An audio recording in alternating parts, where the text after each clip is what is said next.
दोस्तों नमस्कार, हमारे साथ हैं सना मंसूरी जी, जिन्होंने अभी PCS क्रॉस किया है और पूरे ललितपुर वासियों को बड़ी खुशी की बात है। और इनसे हम चर्चा करते हैं किस तरीके से इन्होंने मेहनत की है, कितनी उम्र है, कितनी क्या है, सभी इनसे बात है। सना जी, आपका स्वागत है, बहुत बहुत बधाई आपके लिए जो आपने PCS क्रॉस किया।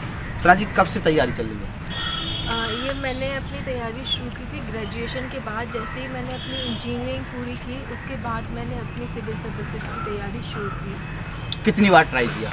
ये मेरा सेकंड अटैम्प्ट था और मुझे फ़र्स्ट अटैम्प्ट में सफलता नहीं मिली थी क्योंकि मेरा जो ऑप्शनल था उर्दू लिटरेचर, मैं शायद उस सब्जेक्ट के साथ ज़्यादा इंसाफ नहीं कर सकी, इसलिए मेरा सिलेक्शन रुक गया। मैंने दूसरा जो अटैम्प्ट दिया उसमें मैंने सब्जेक्ट चेंज किया, ऑप्शनल सब्जेक्ट एंथ्रोपोलॉजी लिया और आज मुझे उससे सफलता मिली है। मेरी 27 रैंक है। 27। अच्छा, शुरुआती दौर में आपको चूँकि आप जब लोअर लेवल पे पढ़ाई कर रही थी तो उस टाइम पे परिवार वालों ने क्या सपोर्ट किया था? परिवार वालों ने मेरा हमेशा सपोर्ट दिया है पढ़ाई में, क्योंकि फाइनेंशियली इतना ज़्यादा स्ट्रॉन्ग नहीं थी मेरी फैमिली, और उन्होंने फिर भी मुझे बहुत ज़्यादा सपोर्ट किया क्योंकि मैं पढ़ने में अच्छी थी। तो पापा मम्मी को यही लगता था कि अगर मैं इसको आगे नहीं बढ़ाऊंगी तो मुझे ही आगे जाके गिला रहेगा अंदर कि मैंने अपनी बेटी को नहीं पढ़ाया जबकि वो होशियार थे। तो उन्होंने फाइनेंशियल कमी को एक तरफ रखते हुए मुझे हमेशा सपोर्ट किया और आज मैं पढ़ा हूँ। अच्छा, फाइनेंशियली समस्या कहाँ पर आई और मम्मी पापा से पढ़ाई दूर रहकर पढ़ाई की आपने? जब मैं इंजीनियरिंग कर रही थी तो उस वक्त भी, और इंजीनियरिंग के बाद मुझे कोचिंग भी करने गई तो उस वक्त भी थोड़ा सा प्रॉब्लम था, लेकिन फिर भी माँ बाप ने कभी उस चीज़ की कमी मुझे महसूस नहीं होने दी। उन्होंने उसको खुद ही झेला है और मुझे सिर्फ पढ़ाई के लिए ही मोटिवेट किया कि आप पढ़ाई करो। सरकारी कोई सुविधा मिली आपके लिए? सरकार की तरफ से कुछ लाभ या कुछ मिला हुआ?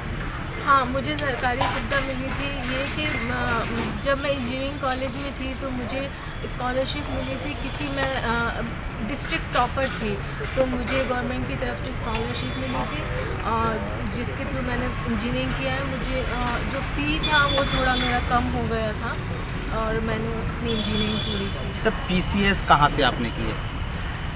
PCS की तैयारी मैंने घर से ही तैयारी की है। ललितपुर से? जी, मैंने ललितपुर से तैयारी की है। मैंने जो गाइडलाइंस ली हैं वो दिल्ली में ली हैं, दिल्ली की एक कोचिंग से गाइडलाइंस ली है। 1 साल मैं वहाँ रही दिल्ली में, उसके बाद मैं घर आ गई और घर से ही मैंने अपनी पूरी तैयारी की है। अच्छा, छोटे में कहाँ पढ़ती थी? छोटे में मैं SDS कॉन्वेंट स्कूल ललितपुर से ही मैंने 1 से लेकर 8 तक की अपनी शिक्षा ली है।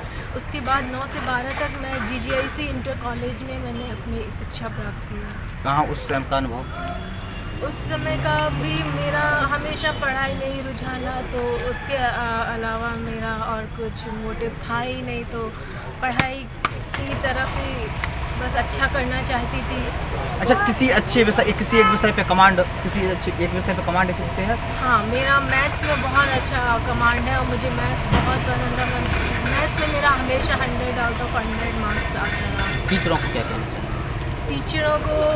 मैं टीचरों को सबसे पहले थैंक यू बोलना चाहूँगी जिन्होंने मुझे पढ़ाया है। उन सब टीचरों को मैं थैंक यू बोलना चाहूँगी और आगे जो टीचर्स पढ़ा रहे हैं उनको यही बोलना चाहूँगी जो बच्चे पढ़ रहे हैं, पढ़ना चाह रहे हैं, अगर वो किसी वजह से अपनी फैमिली प्रॉब्लम की वजह से अगर वो थोड़ा भी अगर वीक पढ़े तो उनसे गुजारिश है कि उनको वीक ना पढ़ने दें, आप उनको सपोर्ट करें और उनको आगे लेकर आएँ।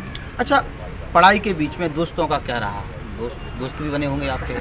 जी, फ्रेंड्स का, मेरा फ्रेंड सर्कल एक्चुअली बहुत ही ना के बराबर है। मैं फ्रेंड्स कहें तो मेरे माँ बाप, मेरे भाई मेरे फ्रेंड्स हैं और उन्हीं ने मुझे मोटिवेट किया है और उन्हीं की वजह से। माँ के साथ कैसा व्यवहार रहा? माँ कभी कभी नाराज़ भी हो जाती हैं? हाँ, मम्मी नाराज़ भी होती हैं और प्यार भी करती हैं, प्यार उनकी, लेकिन जो नाराज़गी होती है वो भी एक प्यार ही है मेरे लिए।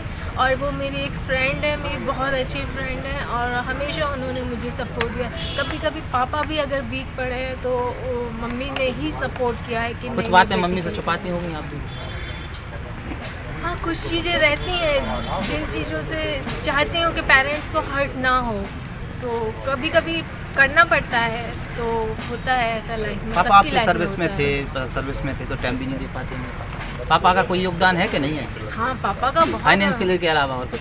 हाँ, फाइनेंशियल के अलावा भी योगदान रहा है उनका कि उन्होंने सपोर्ट दिया है। अगर मैंने उनसे कुछ मांगा है, उन्होंने हर चीज़ वो मुझे दी है। अगर मैंने कहा है कि पापा मुझे इंजीनियरिंग करनी है तो ठीक है, आप उस लाइन में चले जाइए। मैंने कहा पापा मुझे सिविल सर्विसेज में जाना है, ठीक है, आप वो लाइन चूज़ कीजिए। ये मेरे पापा का हमेशा सपोर्ट रहा है। चूँकि आप मुस्लिम समाज से हैं, जी। तो पूरी जर्नी में PCS की जर्नी तक में आपके लिए कहीं ये फील हुआ कि हम मुस्लिम हैं, हमें कोई दिक्कत हो रही, कोई परेशानी हो रही कहीं किसी लेवल पे?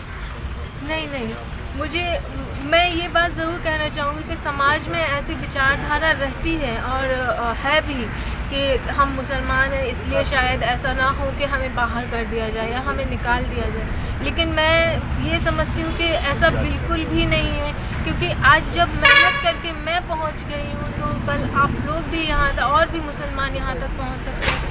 जो यहाँ तक पहुँचाने का जो क्रेडिट है वो सिर्फ मेहनत और हार्डवर्क है, इसके अलावा और कुछ भी नहीं। जहाँ आप रहती हैं ललितपुर, सदन साहिब बाबा की हम इस पावन जगह पर इस समय बैठे हुए हैं, तो ललितपुर वासियों को ललितपुर से क्या मिला? ललितपुर से मुझे हमेशा बहुत ज़्यादा प्यार मिला है और सबसे बड़ी चीज़, मैंने कभी इतना सोचा ही नहीं था कि मुझे इतनी सारी बधाइयाँ आएंगी। जब मैंने इतना देखा कि मेरे ललितपुर के हर एक इंसान को खुशी है मेरी कामयाबी से, मुझे बहुत ज़्यादा खुशी है। एक परीक्षा पास करने के बाद आम से खास बन गई हैं, जो है इनका नाम बताइए। सना अख्तर मंसूरी। सना अख्तर मंसूरी जो हैं वो एक आम से खास बन गई हैं और लोगों का तांता लगा हुआ है बधाइयों का। अब हम एक चीज़ और जानना चाहेंगे लास्ट आपसे, क्या विज़न है?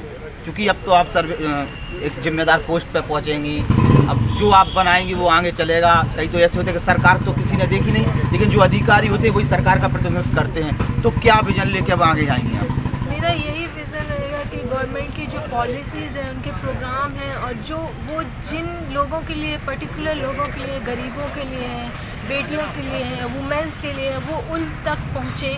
मेरा यही रहेगा कि वो सारी जो सुविधाएं हैं, जो बेनिफिट्स हैं गवर्नमेंट के, वो उनको सही तरीके से उन तक पहुँचे और मैं उनकी मददगार बन सकूँ। कंप्लीट एज कितनी है आपकी?